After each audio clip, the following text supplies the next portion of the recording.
Alhamdulillahilladzi arsala rasulahu bil huda wa dinil haqq liyudhhirahu 'alad dini kullih wa kafa billahi syahida.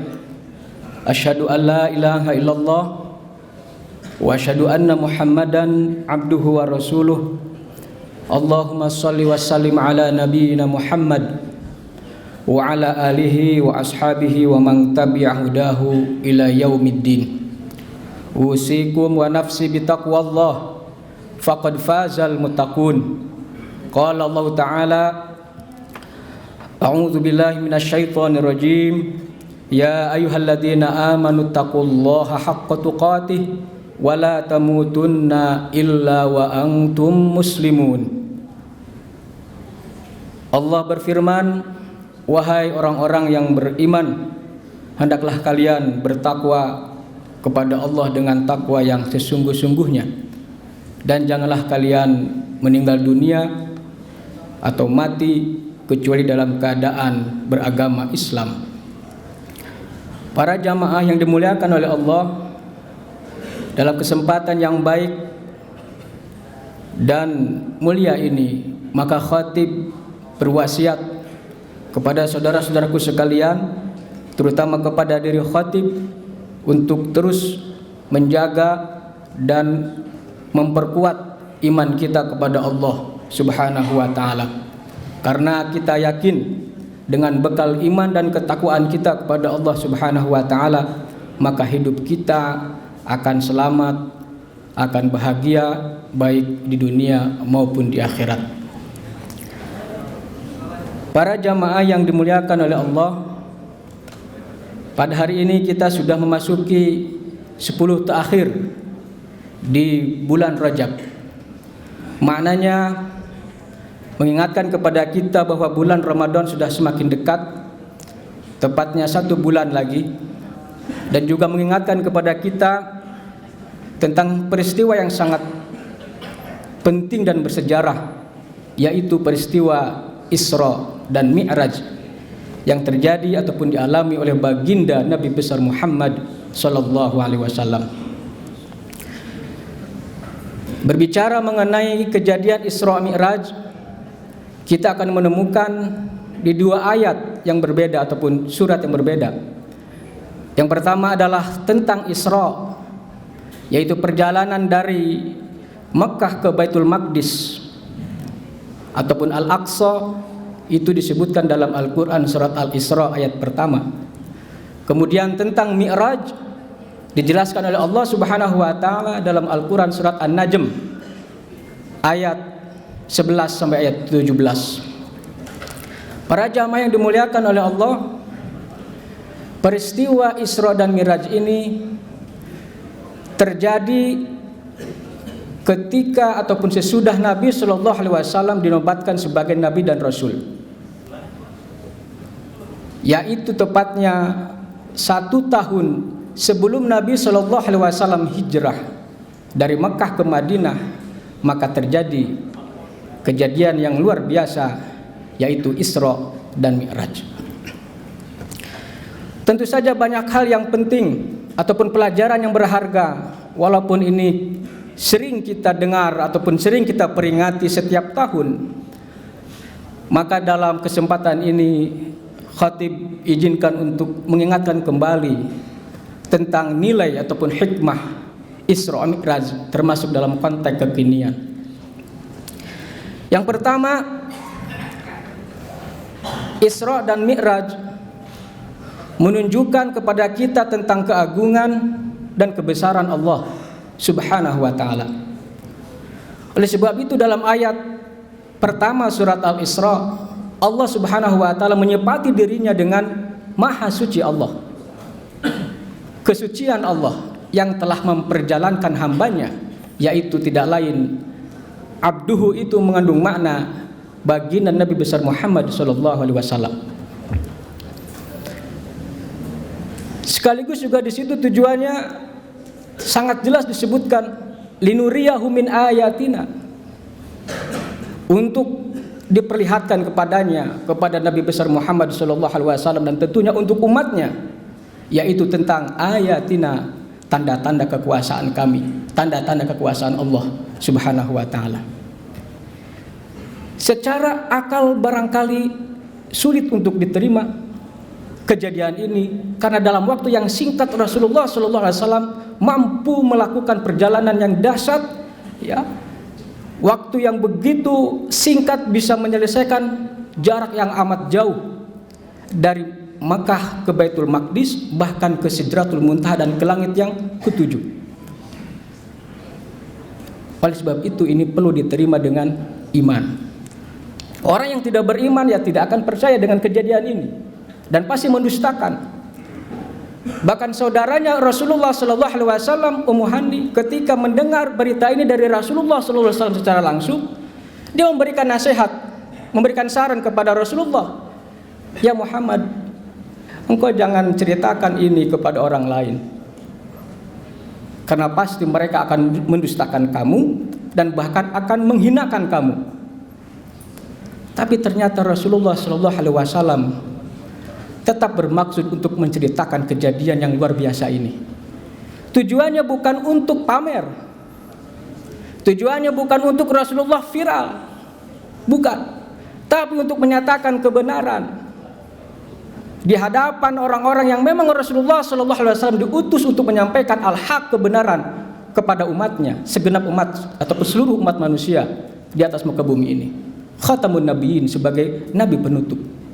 Dan ini menunjukkan kepada kita pelajaran yang kedua, bahwa dalam menyampaikan kebenaran tidak perlu ragu, tidak perlu bimbang, dan tidak perlu mujamalah, mencari ataupun cari muka, tapi hendaklah disampaikan. Tidak perlu takut orang lain menerima ataupun menolak, sampaikan saja. Itulah pelajaran yang penting yang dicontohkan oleh Rasulullah SAW dalam peristiwa ini. Para jamaah yang dimuliakan oleh Allah, kemudian yang ketiga, sebagaimana yang sudah kita maklumi bersama bahwa Isra Mi'raj, di sana disyariatkan sholat 5 waktu, yang tadinya 50 menjadi 5 kali saja. Ini juga menunjukkan tentang rahmatnya Allah Subhanahu wa taala kepada hambanya.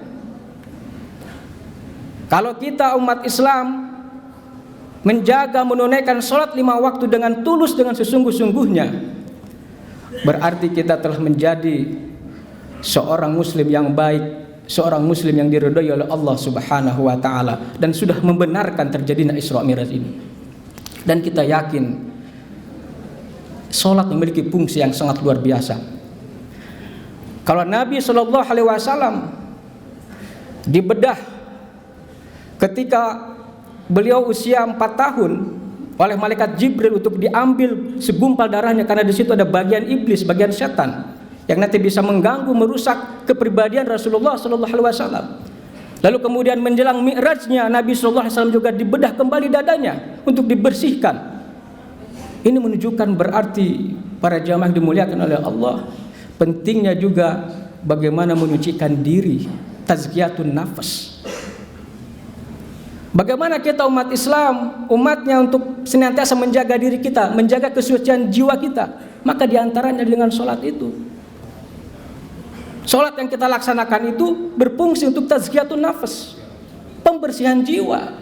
Di situ ada pengampunan dari sholat ke sholat, dari Ramadan ke Ramadan, mukaffiratuz dzunub. Di situ ada mukaffirah, penghapus dosa-dosa. Maka pentingnya sholat itu yang 5 waktu terutama untuk tetap kita jaga. Bahkan sholat, kata Allah Subhanahu wa taala, disebutkan inna sholata tanha 'anil fahsya'i wal munkar. Sesungguhnya sholat itu mampu mencegah perbuatan keji dan munkar.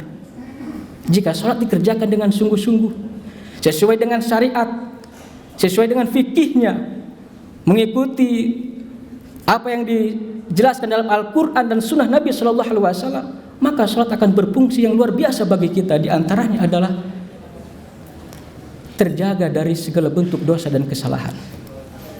Maka para jamaah yang dimuliakan oleh Allah, yang ketiga itu, yang keempat, di antara nilai ataupun hikmah Isra Mi'raj, ketika ada pembelahan jiwa, maka kita ini banyak sekali amanah yang ada di pundak kita. Maka bagaimana caranya agar amanah itu bisa kita tunaikan dengan baik? Tanggung jawab kita sebagai keluarga, tanggung jawab kita terhadap diri sendiri, keluarga, masyarakat, organisasi, dan bahkan dalam konteks kenegaraan.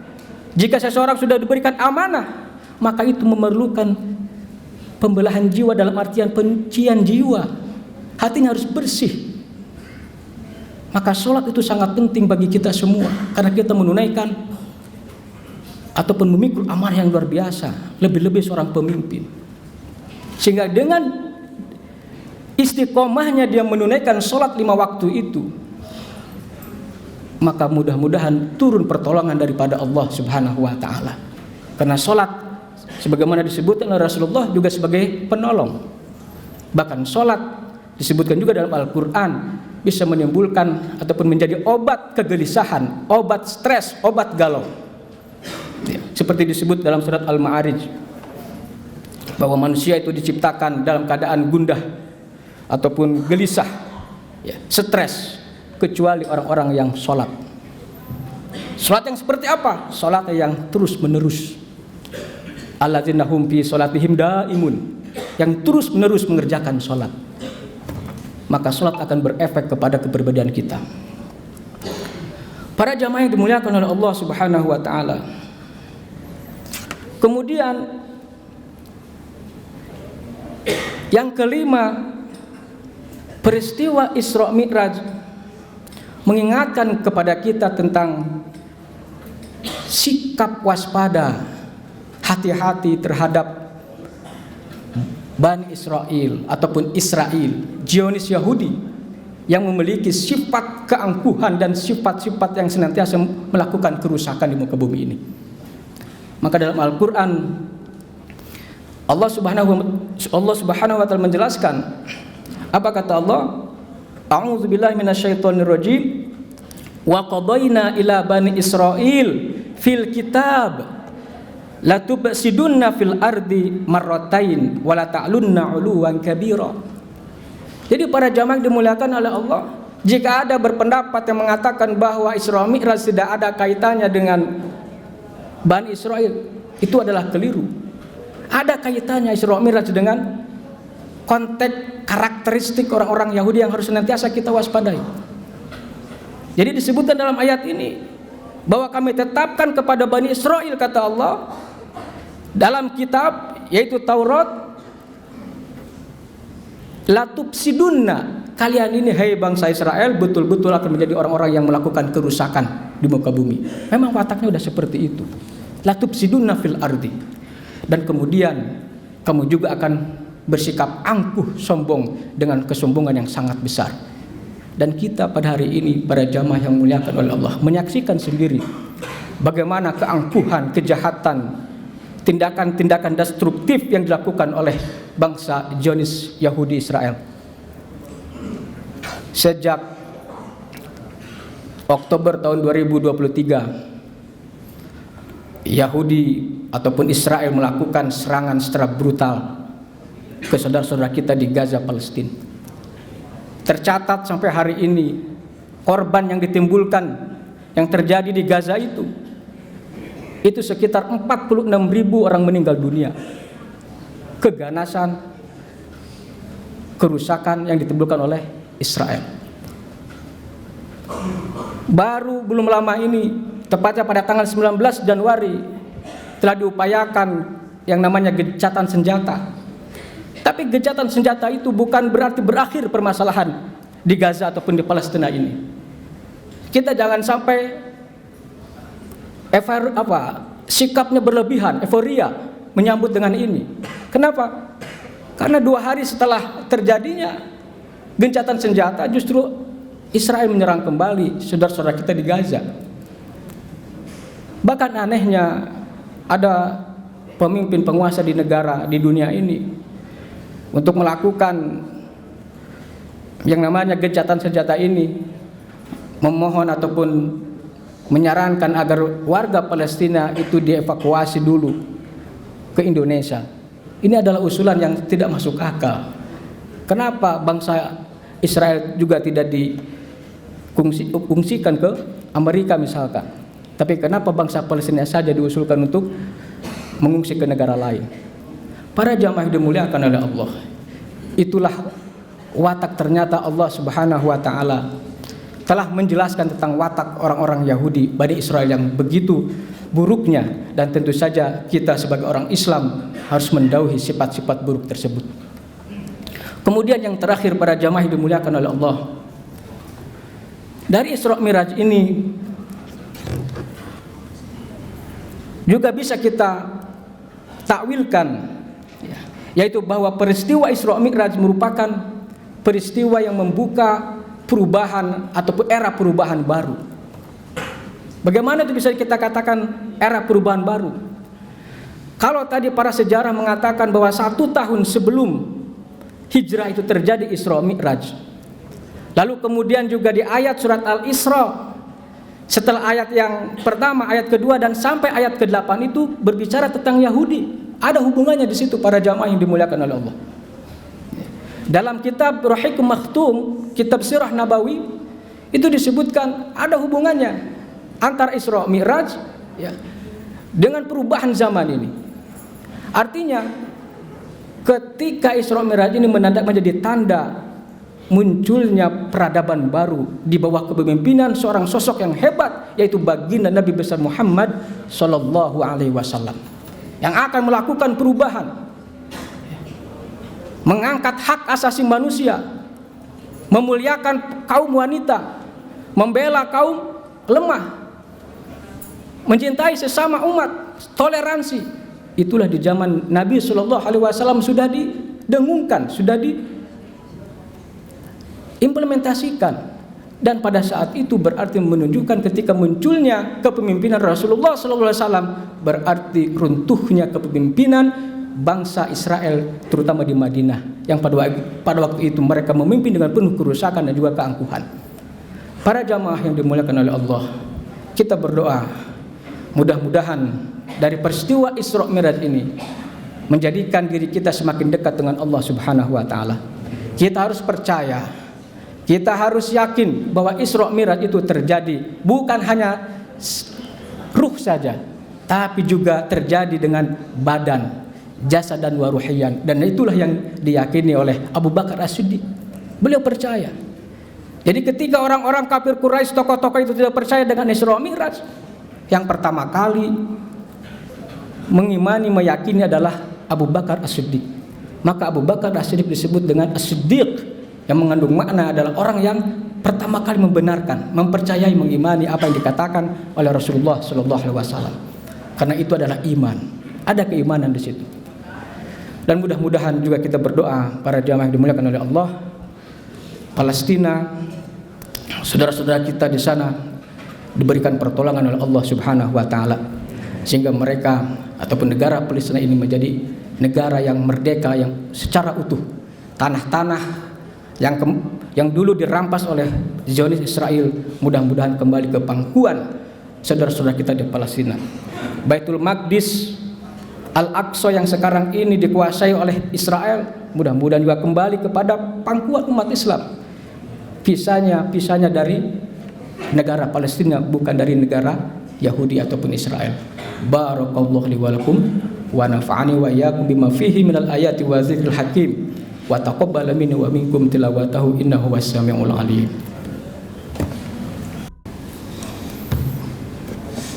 Alhamdulillahilladzi hadana li hadza wa ma kunna linahtadiya laula an hadanallah. Asyhadu an la ilaha illallah al-malikul haqqul mubin. Allahumma shalli ala Muhammad wa ala alihi wa ashabihi wa man tabi'ahu hudahu ila yaumiddin. Allahumma ighfir lil muslimina wal muslimat wal mu'minina wal mu'minat al ahya'i minhum wal amwat ya qadiyal hajat. Allahumma tawil umurana wa sahhi ajsadana wa nawwir qulubana wa tsabbit imanana wa wassi arzaqana wa ahsin a'malana wa ilal khairi qaribna wa 'anil syarri abidna waqdi hawaijana fi din wa dunya wal akhirah innaka ala kulli syai'in qadir. Allahumma inna nas'aluka salamatan fid din wa afiyatan fil jasadi wa ziyadatan fil ilmi wa barakatan fi rizqi wa taubatan qoblal maut wa rahmatan indal maut wa maghfiratan ba'dal maut. Allahumma hawin alaina fi sakaratil maut. Allahumma inna nas'aluka ridhaka wal jannah wa na'udzubika min sakhatika wan nar. Rabbana atina fid dunya hasanah wa fil akhirati hasanah wa qina adzabannar. Ibadallah, innallaha ya'murukum bil adli wal ihsan wa ita'i dzil qurba wa yanha 'anil fahsya'i wal munkar wal baghi ya'idzukum la'allakum tadhakkarun. Fadhkurullahal 'azim yadhkurkum wad'uuhu yastajib lakum wa la dzikrullahi akbar. Aqimis shalah.